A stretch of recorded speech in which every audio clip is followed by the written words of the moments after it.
Minister साहब ने कहा था कि लद्दाख की बजट डेफिसिट नहीं होंगे क्योंकि यहाँ पर लिमिटेड सीजन है, वो हाउस में कहा था शॉर्ट वर्किंग सीजन क्योंकि मैक्सिमम कितने 4-5 महीने का वर्किंग सीजन होता है लद्दाख में sir, as compare to other states of the country. तो उसमें क्या पूछना चाहते हैं? खर्चा भी पूरा ही काउंसिल के द्वारा किया जाएगा, वो भी होम मिनिस्टर साहब मैंने बताया कि फ्लोर पे कहा था। जो बात होम मिनिस्टर साहब ने कही है वो welfare of the hill council के लिए, वेलफेयर ऑफ द लद्दाख के लिए कही है, उनकी बात को पूरा किया जाएगा। सबको नमस्कार। जुले आज हम यहाँ इकट्ठे होने का मकसद, हमारे बीच में आज यूनियन मिनिस्टर आज मालोतरा जी यहाँ पे पधारे हैं, जो यूनियन बजट के ऊपर ये प्रेस कॉन्फ्रेंस होने जा रहा है। साथ में हमारे सीसी साहब टशी गलसन जी भी यहाँ पे बैठे हैं। तो मैं ऑनरेबल मिनिस्टर साहब से अनुरोध करता हूँ कि मीडिया के सामने जो यूनियन बजट है उसके ऊपर बोले। जी नमस्कार। सबको नमस्कार, सबको जुले। आज इस प्रेस वार्ता में लद्दाख यूटी के बीजेपी अध्यक्ष श्री वनचौक जी, हमारा लेह के चेयरमैन श्री ताशी गलसन जी, बीजेपी लद्दाख के जनरल सेक्रेटरी कुंजंग साहब, यहाँ पर सभी उपस्थित मीडिया के भाई बहन, इस बार का बजट 2047 के विकसित भारत को लेकर के बजट है। जो प्रधानमंत्री जी का सपना है कि 2047 में जब देश अपनी आजादी के 100 साल पूरे कर रहा होगा तो देश विकसित हो, इसमें सभी को, बच्चे, यंग्स, बुजुर्ग लोग, सभी को एजुकेशन, हेल्थ, बेसिक एम्यूनिटीज सब ठीक तरह से मिले जैसे कि एक विकसित देश में मिलती है। उसको लेकर के ये इस बार का बजट है। अभी पिछले 10 साल में 2014 से पहले भारत पूरे विश्व में इकोनॉमिक लेवल पर 11वें पायदान पे था। पिछले 10 साल के निरंतर जन कल्याण की योजनाएं और देश की इकोनॉमी को ऊपर करने के लिए जो प्रधानमंत्री जी का और प्रधानमंत्री जी आदरणीय नरेंद्र मोदी जी की टीम का एफर्ट रहा, उसके कारण से भारत आज विश्व स्तर पर 5वीं बड़ी इकोनॉमी बना है। और जो प्रगति लगातार चल रही है उसमें प्रधानमंत्री जी का सपना है कि अगले 4 साल में भारत विश्व का 3रा बड़ा इकोनॉमिक देश हो। जो पिछले 10 साल के जन कल्याण की योजनाएं रही और कुशल नेतृत्व के कारण 25 करोड़ लोग गरीबी रेखा से नीचे आए, गरीबी रेखा से ऊपर आए। यह अपने आप में बड़ी उपलब्धि है। कोविड के टाइम में आप लोगों ने देखा, देश, पूरा विश्व जूझ रहा था कि कोविड से कैसे पार पाया जाए, पर आदरणीय प्रधानमंत्री जी के नेतृत्व में न केवल देश के अंदर 2 वैक्सीन्स बनी, जिसके कारण लाखों करोड़ रुपए का जो रेवेन्यू बाहर जाना था वो नहीं गया।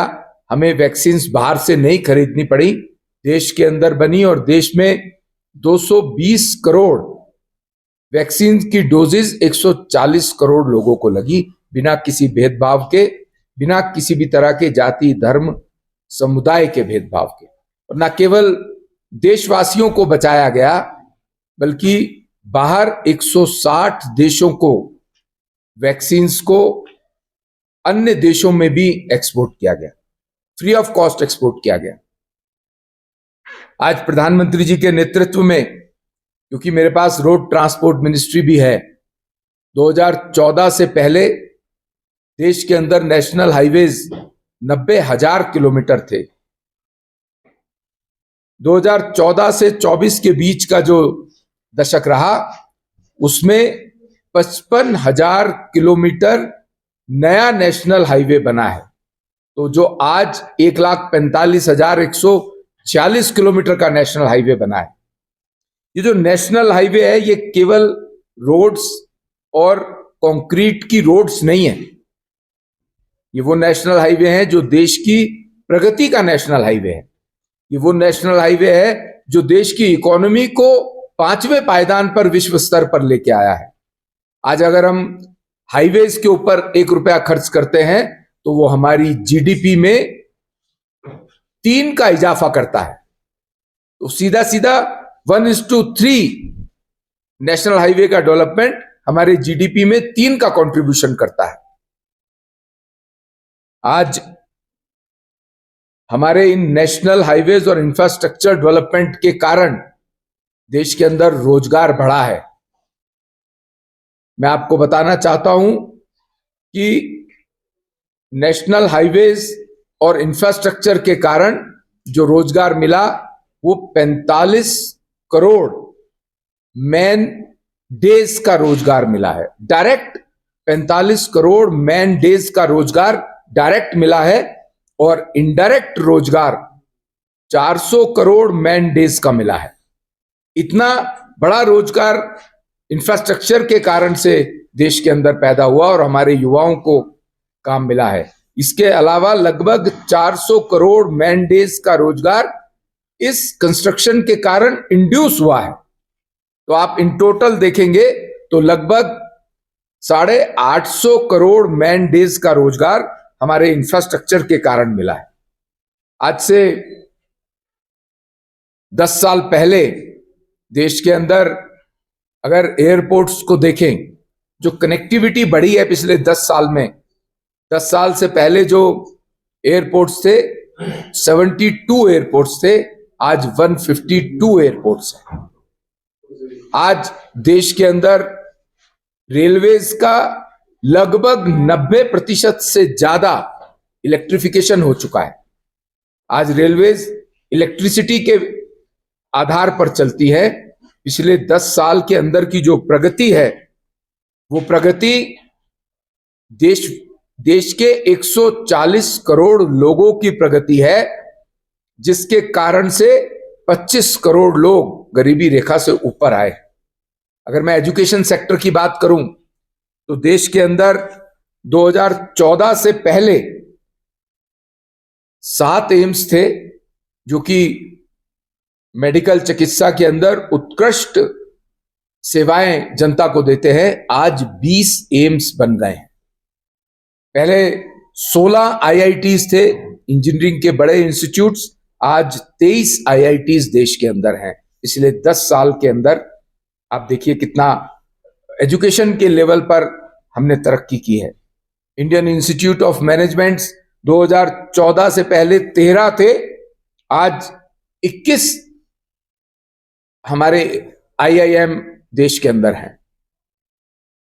देश का युवा जो आईटीआई करता है, 12th पास करता है या कोई प्रोफेशनल सर्टिफिकेट या डिप्लोमा करता है, कोई बीबीए करता है, एमबीए करता है, उन बच्चों के लिए प्रधानमंत्री जी की योजना है। उसके लिए उन्होंने 10,000 करोड़ का आउटले रखा है बजट में। उन बच्चों को पूरे अगले 4.5 साल के अंदर 1 करोड़ युवाओं को जो 21 साल से 24 साल के हैं, उनको ऑन ग्राउंड स्किल इंटर्नशिप दी जाएगी। और वो इंटर्नशिप की स्कीम ये है कि जो बच्चा एजुकेशनल इंस्टीट्यूट्स में थ्योरी पढ़ता है उसको प्रैक्टिकली फैक्ट्रीज में जाकर के, मार्केट में जाके, बड़े बड़े ऑफिसेज में जाकर के इंटर्नशिप मिलेगी, उसको ऑन ग्राउंड एक्सपीरियंस मिलेगा, जिसके कारण से वो अपनी नौकरी अच्छे से ले पाएगा। आज सिर्फ कॉलेज से निकला हुआ बच्चा, स्कूल से निकला हुआ बच्चा जब किसी बड़े इंस्टीट्यूट के पास अपनी जॉब के लिए जाता है तो एक प्रश्न आता है कि आपका एक्सपीरियंस, एक्चुअल एक्सपीरियंस क्या है। तो इस प्रश्न के उत्तर के लिए प्रधानमंत्री जी ने देश के युवाओं को, 1 करोड़ युवाओं को अगले 4.5 साल में इंटर्नशिप देने का तय किया है और पायलट के रूप में हमने 80,000 जो कि 1,25,000 इंटर्नशिप्स 31 मार्च तक देनी थी, 80,000 युवाओं को हमने ऑफर किया है। और इसके अंदर केंद्र सरकार के द्वारा उन बच्चों को जो कि 12 महीने की इंटर्नशिप है, उन बच्चों को 5,000 रुपए महीना अप्रेंटिसशिप भी मिलेगा और वन टाइम 6,000 रुपए महीना भी मिलेगा। खाली ग्राउंड एक्सपीरियंस नहीं, उनको उनका पॉकेट मनी भी मिल रहा है। ऐसा प्रधानमंत्री जी ने करके दिखाया है। ये योजना ऑन ग्राउंड आई है। मैं आपको ये बताना चाहता हूं कि इस बार का जो बजट है, इस बार का बजट 7 फ्रंट्स पर है। गरीब का कल्याण, युवाओं के लिए शिक्षा, रोजगार, स्वास्थ्य, जो हमारा अन्नदाता है, हमारे किसान भाई बहन हैं, उनकी वेलफेयर का, उनकी डेवलपमेंट का, चाहे उसमें फसल बीमा योजना हो, चाहे किसानों के सम्मान निधि की बात हो, चाहे यूरिया की बात हो, चाहे उर्वरक की बात हो, इन सब चीजों का ध्यान रखा गया है। और सबसे इंपॉर्टेंट हमारी महिला शक्ति का, मातृशक्ति का ध्यान रखते हुए इस बार के बजट में काम किया गया है। जो हमारा मध्यम वर्गीय है, व्यापारी है, इंडस्ट्री का व्यक्ति है, एमएसएमई का व्यक्ति है, उसकी चिंता भी इसमें की गई है। और वंचित वर्ग जो अति गरीब हैं, उनकी चिंता भी की गई है। एक इंफ्रास्ट्रक्चर के बारे में और इकोनॉमी के बारे में बताया। 7 फ्रंट पर इस बार का बजट आदरणीय नरेंद्र मोदी जी के नेतृत्व में और हमारी फाइनेंस मिनिस्टर आदरणीय निर्मला सीतारमण जी की कुशल नीतियों के कारण इस बार का बजट आप सबके समक्ष मैं और भी रखने का प्रयास कर रहा हूं। हेल्थ के पॉइंट ऑफ व्यू पे अगर बात करें तो यह तय किया गया कि इस बजट में कैंसर के लिए डे केयर सेंटर्स बनाए जाएंगे और वो डे केयर सेंटर देश के अंदर 726 डिस्ट्रिक्ट्स हैं। उन सभी डिस्ट्रिक्ट्स में एक एक day care centre for the cancer patients ये बनाया जाएगा। ये इस बार के बजट में आदरणीय निर्मला सीतारमण जी ने घोषित किया है। और इसी वर्ष 2025-26 में 200 डे केयर सेंटर्स बनके तैयार हो जाएंगे और पूरे 5 साल में हर जिला में, हर डिस्ट्रिक्ट में कैंसर डे केयर सेंटर्स बनाए जाएंगे। इसके साथ साथ जो हमारे गिग वर्कर्स हैं, हमारे अनऑर्गेनाइज्ड सेक्टर का श्रमिक है, उसकी चिंता करते हुए जो हमारा एक पोर्टल है ई श्रम कार्ड के माध्यम से हमारे पोर्टल में उनका रजिस्ट्रेशन, जिसके कारण से जो गिग वर्कर्स जो बाइक पर जनता को सेवा करते हैं, अनऑर्गेनाइज सेक्टर का श्रमिक है, उसको ई श्रम कार्ड रजिस्टर करने पर 2 लाख रुपए का डेथ इंश्योरेंस है। और उसके साथ साथ अगर गिरने से चोट लगती है अपने काम के दौरान तो 1 लाख रुपए का उसको पार्शियल हैंडीकैप कंपनसेशन भी दिया जाएगा।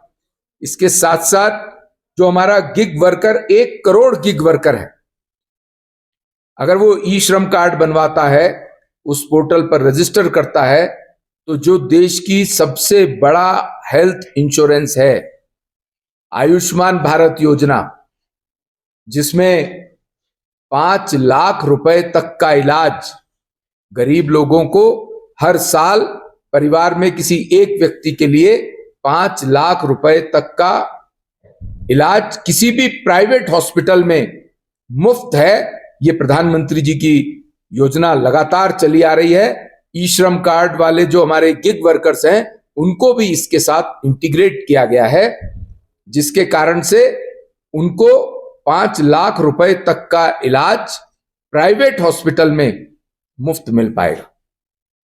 इसके अलावा आयुष्मान भारत योजना में आदरणीय प्रधानमंत्री जी ने 70 वर्ष के ऊपर के जो बुजुर्ग हैं, चाहे वो अमीर हो, चाहे वो गरीब से गरीब हो, चाहे वो अमीर से अमीर हो, उनको भी ये आयुष्मान भारत योजना का लाभ 5 लाख रुपए का मुफ्त इलाज उनको भी मिलेगा। इसके साथ साथ मैंने अभी बताया कि कोविड के दौरान जो वैक्सीनेशन 220 करोड़ वैक्सीन की डोजेज लगी, तब से लेकर के 2020 से आज तक और अगले 4.5 साल और सभी राशन कार्ड धारकों को राशन मुफ्त मिल रहा है और वो अगले 4.5 साल 2029 तक भी मुफ्त मिलता रहेगा। इसका प्रोविजन भी इस बार के बजट में बजट आउटले करके दिया गया है। इसके लिए बजट 2,03,000 करोड़ का इस काम के लिए रखा गया है और इसके बेनिफिशरीज देश के अंदर 81 करोड़ लोगों को मुफ्त राशन हर महीने मिलता है। यह आदरणीय प्रधानमंत्री जी की योजना उन गरीब और वंचितों के लिए है जिनको सबसे ज्यादा आवश्यकता है। इन्हीं सब कारणों से आज 25 करोड़ लोग गरीबी रेखा से बाहर आए हैं। प्रधानमंत्री जी ने देशवासियों के न केवल स्वास्थ्य और भोजन की चिंता की है, उनकी आवास की भी चिंता की है।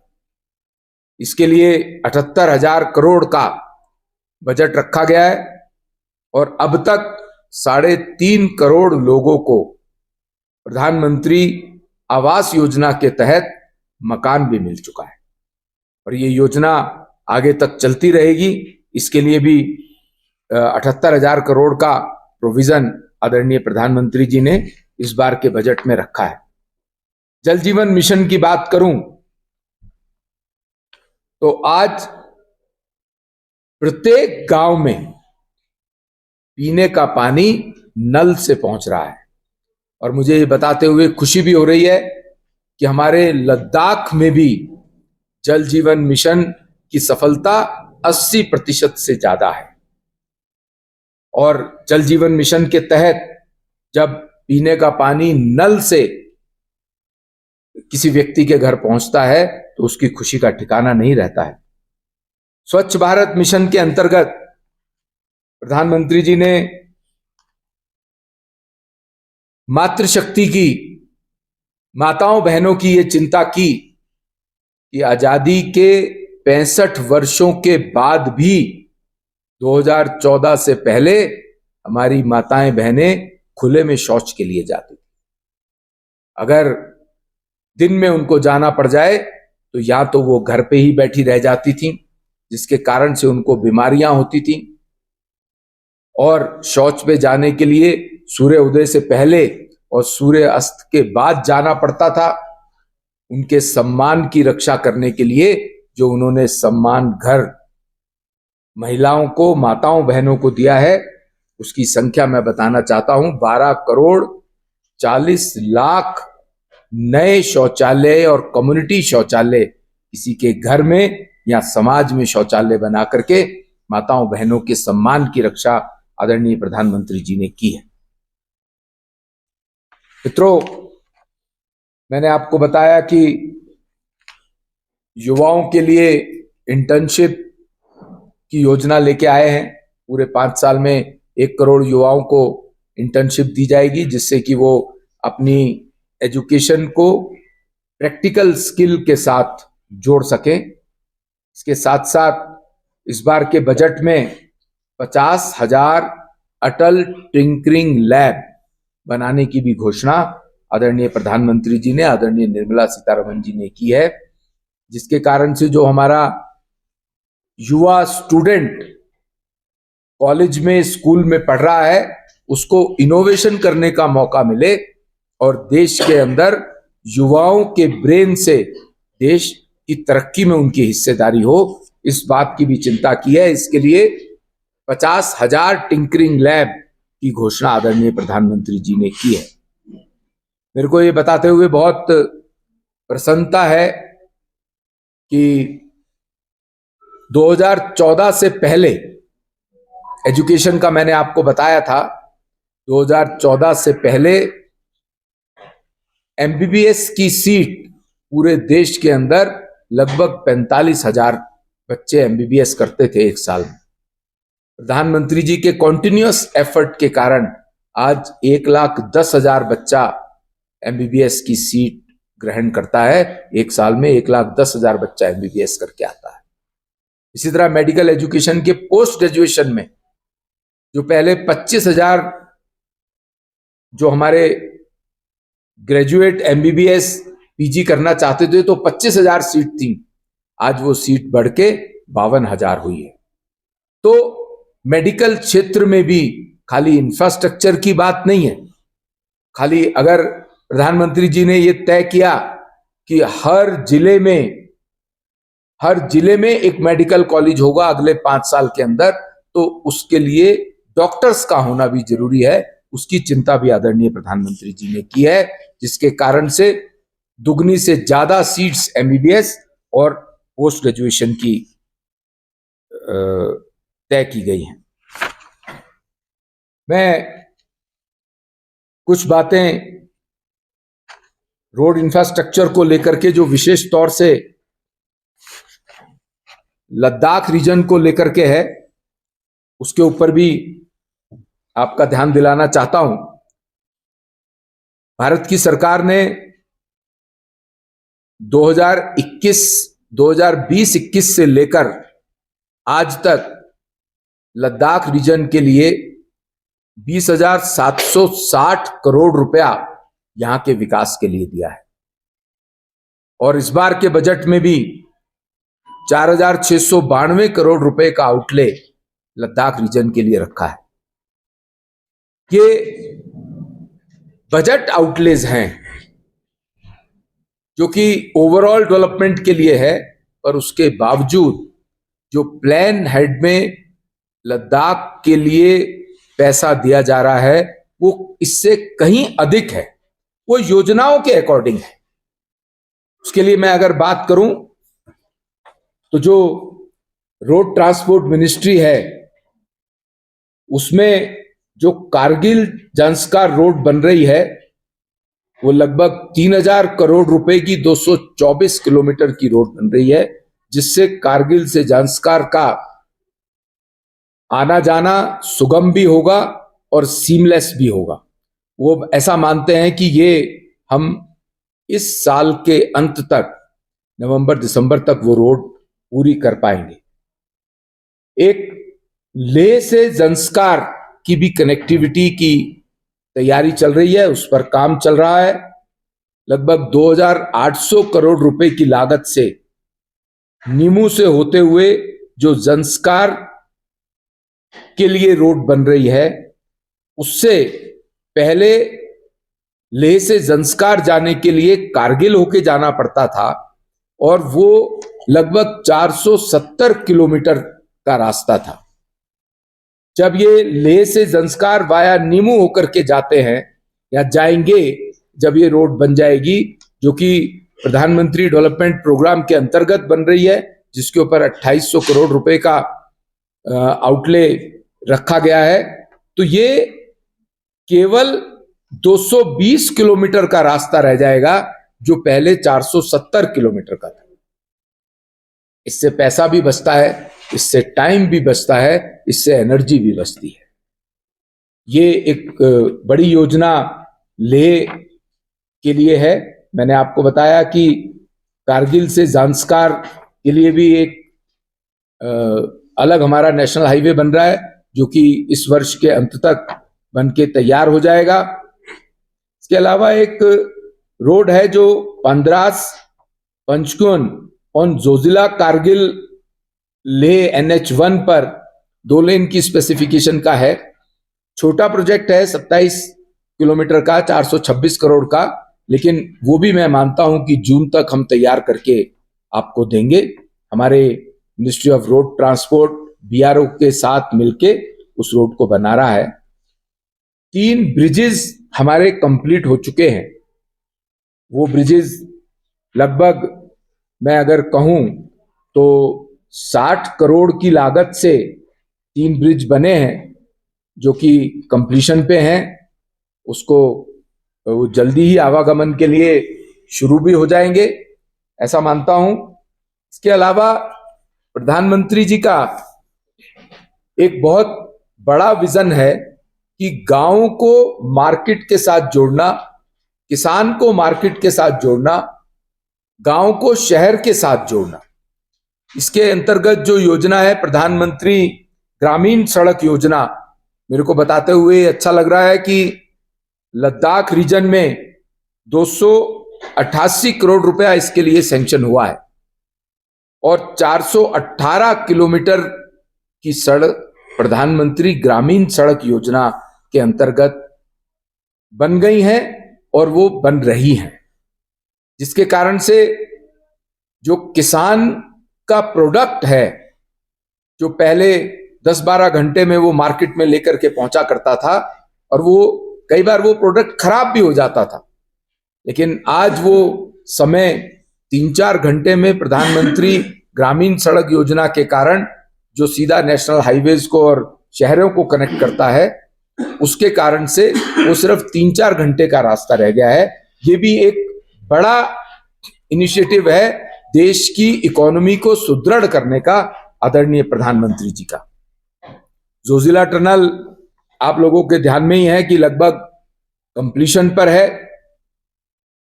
श्रीनगर से कारगिल का रास्ता जोजिला टनल के कारण से 2 घंटे कम होगा और सीमलेस होगा, ऑल वेदर होगा। ये जोजिला टनल के बनने के कारण हमारे लद्दाख के वासियों को इसका बेनिफिट मिलेगा। आज मनाली से ज़ांस्कार जाना हो तो लेह होकर के कारगिल जाना पड़ता है। मनाली से लेह से कारगिल, कारगिल से ज़ांस्कार लगभग 800 किलोमीटर पड़ता है। लेकिन जो आदरणीय प्रधानमंत्री जी की योजना, हमारे ट्रांसपोर्ट मिनिस्टर आदरणीय नितिन गडकरी जी का विजन, मनाली से ज़ांस्कार केवल 235 किलोमीटर के रास्ते से जा पाएंगे। दारचा से होते हुए जो शिंकुला टनल बन रही है वो ना केवल माइलेज कम कर रही है, आप देखिए लगभग 550 किलोमीटर का रास्ता कम हो रहा है और वो ऑल वेदर भी रहेगा। 1200 करोड़ रुपए से वो जो टनल शिंकुला टनल है उसका इनिशिएटिव यहां के लोगों को all weather connectivity from Darcha to Zanskar, from Manali to Zanskar, इससे इकोनॉमिकल अपलिफ्टमेंट भी होता है और बाकी जो एक्सपेंसेस हैं, टाइम भी बचता है, पैसा भी बचता है। बीआरओ के टोटल जो विजय कारगिल वाले पार्ट में 28 ऑनगोइंग छोटे बड़े प्रोजेक्ट्स हैं जो कि 2200 करोड़ रुपए के लागत से बन रहे हैं और जो 1250 किलोमीटर उसमें कवर होगा। कुछ कंप्लीट हो गए हैं, कुछ ऑनगोइंग हैं। इसी तरह हिमांग लेह से वो बीआरओ, ये जो बीआरओ के प्रोजेक्ट्स भी है, ये भी जो हमारी मॉर्थ है मिनिस्ट्री ऑफ रोड ट्रांसपोर्ट, उसके द्वारा फंडिड बीआरओ उनको बना रहे हैं, उनकी स्किल का उपयोग हम कर रहे हैं। हिमांग वाला जो पार्ट है लेह में 17 प्रोजेक्ट्स कंप्लीट हुए हैं पिछले 2 साल में, जिसकी लेंथ अप्रोक्सीमेट 1200 किलोमीटर है और 6000 करोड़ रुपए की लागत से ये डेवलपमेंट लेह रीजन में और कारगिल रीजन में हो रही है और हुई है। मैं ऐसा मानता हूं कि कारगिल में 2 डिस्ट्रिक्ट हुआ करते थे, आज 5 और नए डिस्ट्रिक्ट बनाने से 7 डिस्ट्रिक्ट्स बनने से कारगिल लद्दाख में 7 डिस्ट्रिक्ट बनाने से लद्दाख की ओवरऑल डेवलपमेंट को हम डिसेंट्रलाइज कर पाएंगे। जब कोई डिसेंट्रलाइज एडमिनिस्ट्रेशन होता है तो उसके अंदर डेवलपमेंट का चांस बढ़ता है। क्षेत्र के नागरिकों को सीधा ऑफिसर से मिलने में कम समय लगता है। तो ये भी एक बड़ा इनिशिएटिव है जिसके कारण से और डेवलपमेंट के चांसेस बढ़ते हैं। मैंने आपको बताया कि रोड कनेक्टिविटी, इसी तरह एक बड़ा रेलवे का प्रोजेक्ट जो कि हमारे लद्दाख रीजन के लिए बहुत महत्वाकांक्षी योजना है। हमारे रेलवे मिनिस्टर साहब अश्वनी जी ने आदरणीय प्रधानमंत्री नरेंद्र मोदी जी के नेतृत्व में अभी घोषणा की है। बिलासपुर से मनाली होते हुए लेह का जो रेलवे का प्रोजेक्ट है उस पर हमारा काम प्रारंभ हुआ है और उसके लिए 1,31,000 करोड़ रुपए का आउटले रखा गया है। ये लेह का, लद्दाख का, बाकी देश के साथ कनेक्टिविटी का एक बहुत बड़ा पायदान होगा, जिसके कारण से जो आज दिल्ली से बाय रोड ले आना हो तो लगभग 40 घंटे लगते हैं, ये रेलवे ट्रैक बनने से, रेलवे योजना प्रारंभ होने से केवल 20 घंटे में दिल्ली से ले आया जा सकेगा मनाली होते हुए। ये प्रधानमंत्री जी की एक बड़ी योजना और प्रधानमंत्री जी के इनिशिएटिव से 1,31,000 करोड़ रुपए इस क्षेत्र पर, इस रेलवे ट्रैक के लिए लगेगा। जब इतना पैसा किसी बड़े प्रोजेक्ट पर किसी राज्य में, किसी यूटी में लगता है तो वहां पर प्रॉस्पेरिटी बढ़ती है, वहां का इकोनॉमिकल डेवलपमेंट होता है, वहां पर रोजगार बढ़ता है। तो ये केवल ट्रैक और रोड कंस्ट्रक्शन नहीं है, ये देश की इकोनॉमी, देश की तरक्की का एक बड़ा साधन बनता है। तो इस बात के लिए भी प्रधानमंत्री जी को मैं धन्यवाद देता हूं कि लेह रीजन के लिए 1,31,000 करोड़ का उन्होंने रेलवे देने के लिए आउटले रखा है। इसी तरह यहां का जो एयरपोर्ट कनेक्टिविटी है, आप देखते होंगे, आप लोग लेह में रहते हैं, एयरपोर्ट को और बेहतर करने के लिए नया टर्मिनल बन रहा है। ऐसा लगता है कि ये टर्मिनल अगले 1.5 या 2 साल में पूरा होकर के लेह के निवासियों को समर्पित होगा। तो केंद्र की सरकार, आदरणीय प्रधानमंत्री जी, आदरणीय नितिन गडकरी जी, आदरणीय निर्मला सीतारमन जी, हमारे रेलवे मिनिस्टर्स, हमारे एविएशन के मिनिस्टर लेह को हर तरह से सक्षम करना चाहते हैं, चाहे वो रोड का फील्ड हो, चाहे वो बाय एयर का फील्ड हो, चाहे वो रेलवे का फील्ड हो, जिससे कि लेह और लद्दाख देश के बाकी हिस्सों के साथ हर समय ऑल वेदर जुड़ा रहे और लेह की तरक्की हो। ऐसा आदरणीय प्रधानमंत्री जी की योजना है।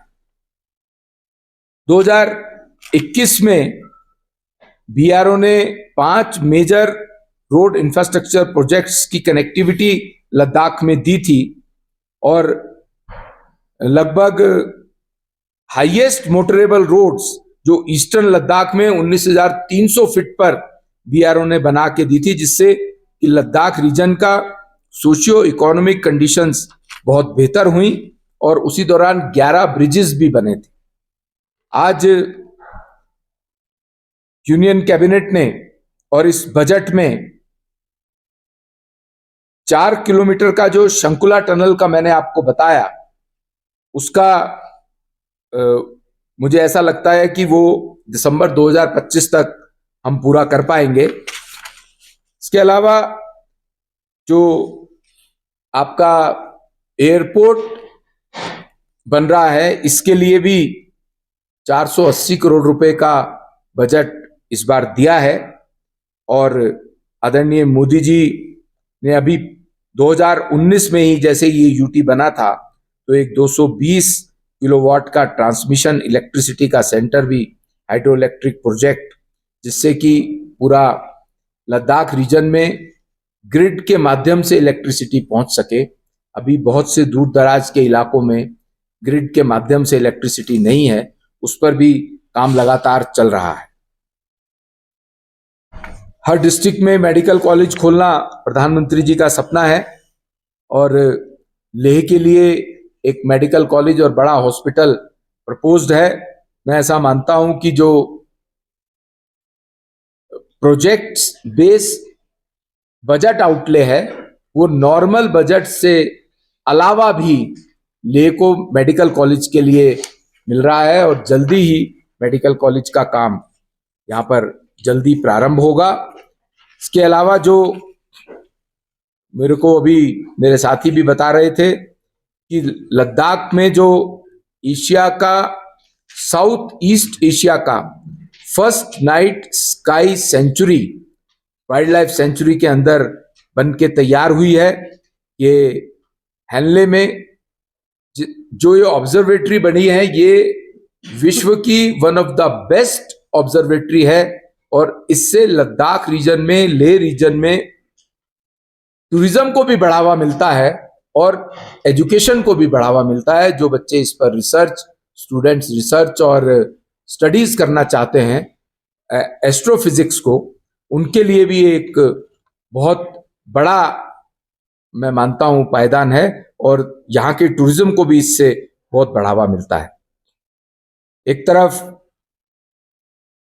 गरीब कल्याण की योजनाएं और किसानों को लेकर के प्रधानमंत्री जी के मन में है कि जो हमारा अन्नदाता है, उस अन्नदाता को देश के अंदर हर साल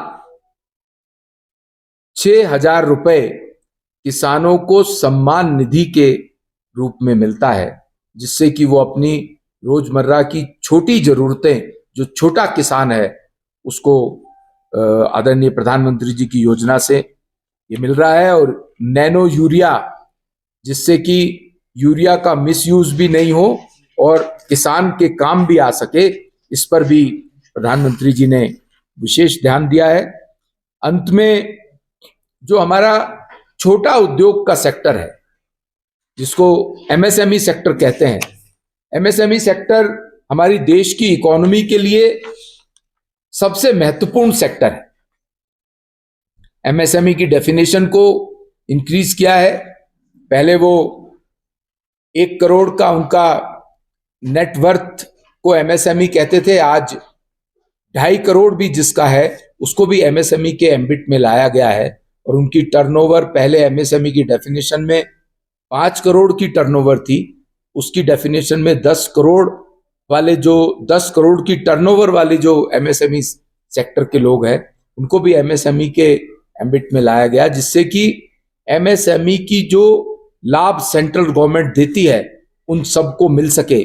मैं बताना चाहूंगा, एमएसएमई देश का वो सेक्टर है जिसने देश की जीडीपी में 45% का कंट्रीब्यूशन करता है और देश के एक्सपोर्ट में भी देश के एक्सपोर्ट में 45% का कंट्रीब्यूशन करता है और एमएसएमई सेक्टर देश की जीडीपी में 29% का कंट्रीब्यूशन करता है। इसलिए चाहे वो गरीब हो, चाहे वो छोटा उद्यमी हो, किसान हो, हेल्थ का सेक्टर हो, एजुकेशन का सेक्टर हो, रोड इंफ्रास्ट्रक्चर का सेक्टर हो, रेलवे का सेक्टर हो, एविएशन का सेक्टर हो, हर घर में नल से जल पहुंचाने की बात हो, माताओं बहनों के सम्मान के लिए, स्वच्छता की रक्षा करने के लिए, स्वच्छता से स्वास्थ्य की रक्षा करने के लिए 13 करोड़ अगर शौचालयों का निर्माण हुआ है तो उसका श्रेय प्रधानमंत्री जी को जाता है। और वो हमारी बहन जो लकड़ी जलाकर के चूल्हा जलाती थी, उज्ज्वला योजना के तहत 11 करोड़ बहनों को मुफ्त सिलेंडर और चूल्हा मिला है। ये सारा श्रेय आदरणीय प्रधानमंत्री जी के नेतृत्व को जाता है। उन्होंने देश के अंदर ओवरऑल हर क्षेत्र, हर वर्ग, जिसमें किसी किस्म का कोई भेदभाव नहीं, जाति धर्म समुदाय का कोई भेदभाव नहीं, ऐसा बजट आदरणीय प्रधानमंत्री जी ने, आदरणीय निर्मला सीतारमन जी ने इस बार देश को दिया है। बहुत बहुत धन्यवाद। सर कुछ क्वेश्चन है क्योंकि और कम टाइम में ले आया हूं। तब आप हमारा थोड़ा क्वेश्चन दीजिएगा सर। प्लीज जी। कि लद्दाख के जो बजट आप बैठ के भी ले कटौती सकते हैं। हुआ लगभग 1200 कुछ करोड़ का, तो वो क्या वजह है लद्दाख में इस बार बजट कटौती? लोगों में बहुत रिसेंटमेंट है। देखा जाए तो लद्दाख को जो पिछले वर्ष बजट दिया था और इस वर्ष का जो बजट है, आप उसको आंकड़ों के हिसाब से देख रहे हैं, 1200 करोड़ के करीब कुछ कम दिखता है, लेकिन इधर अगर हम 1200 करोड़ या 1400 करोड़ या 2000 करोड़ दे देते और कोई जो आपकी योजनाएं हैं जो देश प्रधानमंत्री जी ने यहां लद्दाख रीजन के लिए योजनाएं, कम से कम इस समय 20,000 करोड़ की योजनाएं चल रही हैं। इतनी बड़ी योजना 1,31,000 करोड़ का रेलवे का ट्रैक देना, रेलवे देना, आप 1200 करोड़ की बात कर रहे हैं, मैं 1,31,000 करोड़ की योजना की बात कर रहा हूं। उससे कहीं 5,000 6,000 करोड़ लद्दाख की इकोनॉमी में जाने वाला है, रोजगार मिलने वाला है, साधन मिलने वाला है, व्यापार मिलने वाला है। ये तो केवल एक सेक्टर है। अब देखिए, आपके यहां के एयरपोर्ट के लिए लगभग 500 करोड़ रुपए दिया है। यहां के रोड इंफ्रास्ट्रक्चर के लिए मैंने आपको 5 योजनाएं बताई, वो कम से कम 15,000 करोड़ की योजनाएं हैं। इसके अलावा प्रधानमंत्री ग्रामीण सड़क योजना के अंतर्गत लगभग 250-300 करोड़ रुपया उस बात के लिए है। तो इसको इन टोटलिटी देखा जाना चाहिए। लद्दाख क्षेत्र के विकास के लिए, लद्दाख क्षेत्र की ऑल वेदर कनेक्टिविटी के लिए जो पैसा खर्च किया जाना चाहिए वो पैसा खर्च हो रहा है। चाहे वो टनल्स की बात हो, चाहे वो हाईएस्ट रोड्स, हाईएस्ट एल्टीट्यूड पर रोड बनाने की बात हो, तो इसको इन टोटलिटी देखा जाना चाहिए, जिससे कि लद्दाख, ये जो 1200 करोड़ रुपए का आप, ये कटौती नहीं है, ये आपको दूसरे रूप में 1,31,000 करोड़ रुपया रेलवे के रूप में है और रोड इंफ्रास्ट्रक्चर के रूप में 15-16 हजार करोड़ रुपया दिया जा रहा है। ये तो सीधा सीधा लद्दाख की डेवलपमेंट के लिए है, सिर्फ उसका मद चेंज किया है, पैसा कम नहीं किया। सर, हिल काउंसिल है, यहाँ पे क्वेश्चन है। हिल काउंसिल है हमारा पब्लिक का चुना हुआ नुमाइंदा, उनके पास जो यूटी का बजट आता है कम से कम 4,000 करोड़ से ज्यादा आता है। इस बार की बजट की बात करूं तो उनके पास सिर्फ 350 जो करोड़ का हकदार रहता है, बाकी जो ब्यूरोक्रेसी खर्च आता है। तो डेमोक्रेटिक सेटअप में पब्लिक नुमाइंदे के पास ज्यादा पावर नहीं होना चाहिए? पावर उनके पास होना चाहिए, पर सरकार जो बजट देती है वो क्षेत्र की डेवलपमेंट के लिए देती है। फेडरल सिस्टम ऑफ गवर्नमेंट देश में है। यूटी में केंद्र सरकार पैसा ज्यादा खर्च करती है क्योंकि वो यूनियन टेरिटरी है। हिल काउंसिल को भी बजटरी प्रोविजंस दिए गए हैं और इसके अलावा भी वो लगातार बढ़ते रहते हैं। जैसे जैसे मान लीजिए एक बार में 500 करोड़ रुपए एक साल में खर्च होगा, उसका यूटिलाइजेशन दिखेगा और जाएगा। यूटिलाइजेशन कंप्लीट, उस एक फाइनेंशियल ईयर में 500 करोड़ रुपए का बजट दिया तो नेक्स्ट बजट में वो बढ़ के मिलता है। This is according to the development of the area, according to the requirement of the area. Sir, grassroot level में हिल काउंसिल के रिप्रेजेंटेटिव्स ही फॉलो अप करते हैं और डेवलपमेंट काम भी हिल काउंसिल के ही मेंबर्स करते हैं। जिस तरह से एक्सपेंडिचर का काम देखें तो हिल काउंसिल का मोर देन 95% एक्सपेंडिचर होता है बजट का एज कंपेयर टू यूटी। तो आप इस पे क्या कहेंगे सर? आप कैसे कह सकते हैं ये बात? आप, रिपोर्ट से, मैं बता रहा हूं, मैं आपको बता रहा हूं, अगर लद्दाख में रेलवे आएगा तो 1,31,000 करोड़ रुपए का आएगा। So that is long term project. That's right. That is what I am saying. तो जो बड़े प्रोजेक्ट्स हैं वो यूटी टेकअप करता है। हिल के जो छोटे प्रोजेक्ट्स हैं वो हिल काउंसिल को करना है। उनको जो बजट दिया जाता है, मैंने बताया कि उनके उस बजट के कंज्यूम होने पर उसके बाद फिर बजट जो नया नेक्स्ट फाइनेंशियल ईयर खत्म होने से पहले भी बजट का प्रोविजन रहता है। अगर आवश्यकता होती है तो उसमें भी दे दिया जाता है। सर, जब हम रेलवे के बारे में उसको क्या बोलते हैं टेक्निकली? हाँ, रिवाइज एस्टिमेट्स में वो last quarter of the financial year में रिवाइज्ड एस्टिमेट्स आते हैं तो उसमें भी दिया जाता है। पहले भी दिया जाता रहा है, अब भी अगर जरूरत होगी तो दिया जाएगा। सर, जब हम रेलवे के बारे में बात कर रहे हैं, ले मनाली ये बिलासपुर ले वाला जो है वो तो ऑनगोइंग है, बट देन श्रीनगर ले वाला कैंसिल हुआ है। So what was the reason for that sir? कुछ टेक्निकल रीजंस है, कैंसिल नहीं है फिलहाल, उसको फर्दर प्रपोजल्स में है। कैंसिल कुछ नहीं होता है मोदी जी के रेजिम में। जो चीज तय होती है वो पूरी होती है। कब तक प्रोजेक्ट का फाइनलाइजेशन होना उस प्रोजेक्ट के बारे में अभी बहुत इनिशियल स्टेज पर है, लेकिन जो मनाली से लेह के लिए, बिलासपुर से लेह के लिए जो रेलवे प्रोजेक्ट है वो डीपीआर स्टेज पर है, उसका डीपीआर कंप्लीशन पर है, वो अपने प्रोसेस पे आएगा।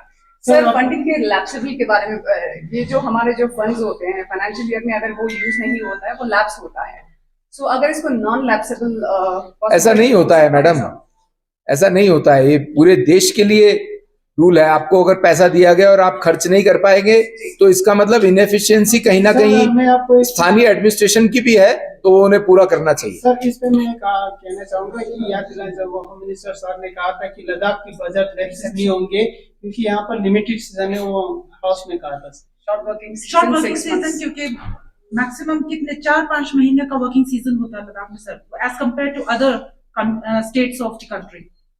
तो उसमें और क्या सर, पूछना चाहते इसमें हैं? खर्चा भी पूरा ही काउंसिल के द्वारा किया जाएगा, वो भी होम मिनिस्टर साहब मैंने बताया कि फ्लोर पे कहा था। जो बात होम मिनिस्टर साहब ने कही है वो welfare of the hill council के लिए, वेलफेयर ऑफ द लद्दाख के लिए कही है, उनकी बात को पूरा किया जाएगा। सर और रोजगार की बात, आप डाटा जो नेशनल का डाटा रिलीज कर रहा था, लेकिन जो लद्दाख में जब से यूटी मिला गेजेटेड पोस्ट पे एक भी रिक्रूटमेंट हुआ सर, अब 5 साल से ज्यादा हो गया। देखिए उसके बारे में एक बार उसके सारे प्रपोजल्स को सबको ओवरव्यू करने के बाद ही बताया जा सकता है। सर आपने जल जीवन मिशन के बारे में बताया था और लद्दाख में जितने बहुत सारे गांवों में ये जल जीवन मिशन फेल है सर, क्या कहेंगे सर इसके ऊपर? मैं ऐसा मानता हूं कि पूरे देश में जल जीवन मिशन बहुत अच्छा जा रहा है और इसको 2028 तक भी आगे प्रधानमंत्री जी ने एक्सटेंड किया है और लद्दाख में भी मोर देन 80% जल जीवन मिशन पहुंचा है। जहां कमी है उसको स्टडी करने के बाद उसको और बेहतर करने की कोशिश करेंगे। नल तो पहुंचा है सर, मगर पानी तो नहीं आ रहा है बहुत सारे। नल और पानी दोनों पहुंचेगा क्योंकि ये डिफिकल्ट टेरेन है, यहाँ पर पानी की अपनी कुछ कमी भी है, तो उन सब चीजों की व्यवस्थाएं की जा रही है। बहुत बहुत धन्यवाद। सर यहाँ पर यूटी और हिल काउंसिल है, हिल काउंसिल छोटो पर वो नहीं बना तो रूल ऑफ प्रेसिडेंसी नहीं बना, तो उसमें मतलब थोड़ा दिक्कत आ रहा है। आप देखिए जब से यूटी बना है तब से लद्दाख का डेवलपमेंट 2 गुना 4 गुना हुआ है। ये केंद्र सरकार को, लद्दाख के लोगों को, आदरणीय मोदी जी की सोच को, आदरणीय अमित शाह जी की सोच को धन्यवाद देना चाहिए कि जब से 2019 के बाद से यूटी बना है तब से यहां पर डेवलपमेंट की बाढ़ आई है। रोजगार युवाओं को मिल रहा है, यहाँ पे एजुकेशन की योजनाएं हैं, यहाँ पर मेडिकल कॉलेज आ रहा है, यहाँ पे रेलवे आ रहा है, यहाँ पर एयरपोर्ट को बेटर किया जा रहा है। यूटी होने के कारण और आदरणीय प्रधानमंत्री जी की योजनाओं के कारण लद्दाख का और अधिक डेवलपमेंट होगा। बहुत बहुत धन्यवाद। डेवलपमेंट के तौर पे काफी कुछ किया जा रहा है लद्दाख में, जैसे आप कर रहे हैं बीजेपी की ओर से, पर लोगों का यहाँ पे जिस तरह से 6 शेड्यूल को लेके प्रोटेस्ट है, वो सब उस पे क्या कहेंगे? तो 4 पॉइंट एजेंडा के लिए एमएचए से बातचीत भी शुरू नहीं हुई। मैं ऐसा मानता हूं कि किसी भी समस्या का कोई हल है, कोई एजिटेशन है, कोई हल है, वो बैठ के किया जा सकता है। तो यहाँ के लोकल रिप्रेजेंटेटिव्स उन इश्यूज को लीड करने वाले रिप्रेजेंटेटिव्स यहाँ के एडमिनिस्ट्रेशन से, दिल्ली के एडमिनिस्ट्रेशन से बैठ के बात करेंगे तो सब समस्या का हल निकलता है। बहुत बहुत धन्यवाद।